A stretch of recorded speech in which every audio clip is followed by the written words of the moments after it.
What were you when you were in your mother's womb? I was a fetus. I wasn't born and I wasn't a child. Were you a baby? It's okay, thank you. Go along. Bye. Why is Hobby Lobby being threatened? They're being threatened because the government is forcing them and coercing them to violate their conscience and to violate their religious freedom and their religious liberty. And the government is not only forcing them, but they're going to fine them monetarily, and which would ultimately put them out of business.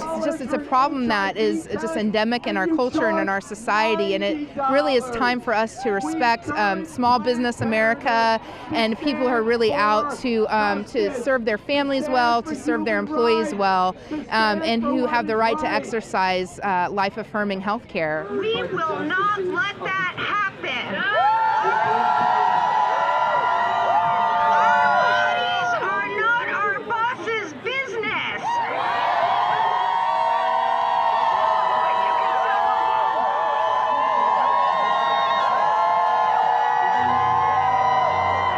Actually pro-life and pro-choice, and I believe in free will. This particular sign is calling people hypocrites if they are pro-life and they participate in the murder and torture and rape of defenseless living beings by consuming their flesh.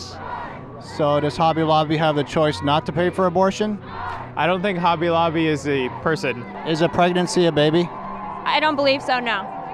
When you terminate a pregnancy, you kill a living being, a living child. So are you in favor of that?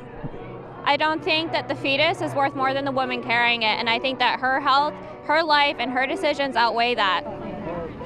I am for equal rights. I've said what I have to say. What about the rights of Hobby Lobby? I have said what I have to say. Someone else's rights do not trump anybody else's rights. I've said what I have to say. So you're in favor of Planned Parenthood? Yeah. So where do you stand on the Hobby Lobby case? Like I said, it should be everybody's decision, free will. So should the government force Hobby Lobby to pay for abortifacient pills? It's not about the government forcing anything. It should just be a right. What should be a right? Thank you, that's enough. Birth control is an investment in the health of women and in the health of future generations, and we can never forget that. Do unborn children have rights? Not if they're unborn, because they're not children. Sort of an oxymoron, isn't it? What were you when you were in your mother's womb? I was a fetus. I wasn't born and I wasn't a child. Were you a baby? It's okay, thank you. Go along. Bye. So we've talked today about how the ability to make our own decisions about birth control is important for people of faith. Right? You have the freedom to worship who and what you want them. Be it the devil, whoever you call, Jehovah, or whoever. Pro-worker, pro-birth control, pro-worker, pro-birth control, Also want to thank the gay and lesbian community who understand these are rights that all of us have to fight for together, so thank you for being here. So would you say this is a development of the culture of death? First they wanted abortion, and then this is just like an outgrowth of that? Oh, sure, because there's no compromise possible for the culture of death.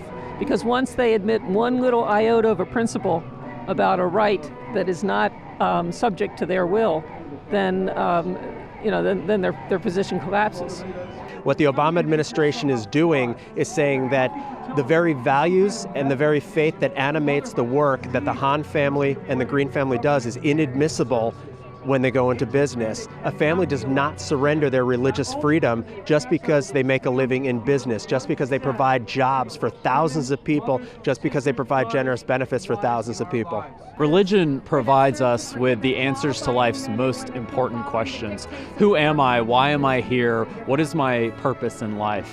And then it compels us to live in light of the answers that we find. Well, I think if you look at history of socialism and communism, such as in Germany, and Russia, China, their main target and their biggest threat to their movement and their agenda was Christianity. And one of the first things they did as they were sweeping through their countries was to get rid of religious freedom.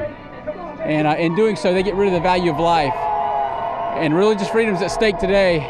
And Hobby Lobby is courageous enough to stand up against this administration and their war on religious freedom. And it's about time that people, citizens, Christians, the church, starts to stand up and speak out. And most Americans come down on our side.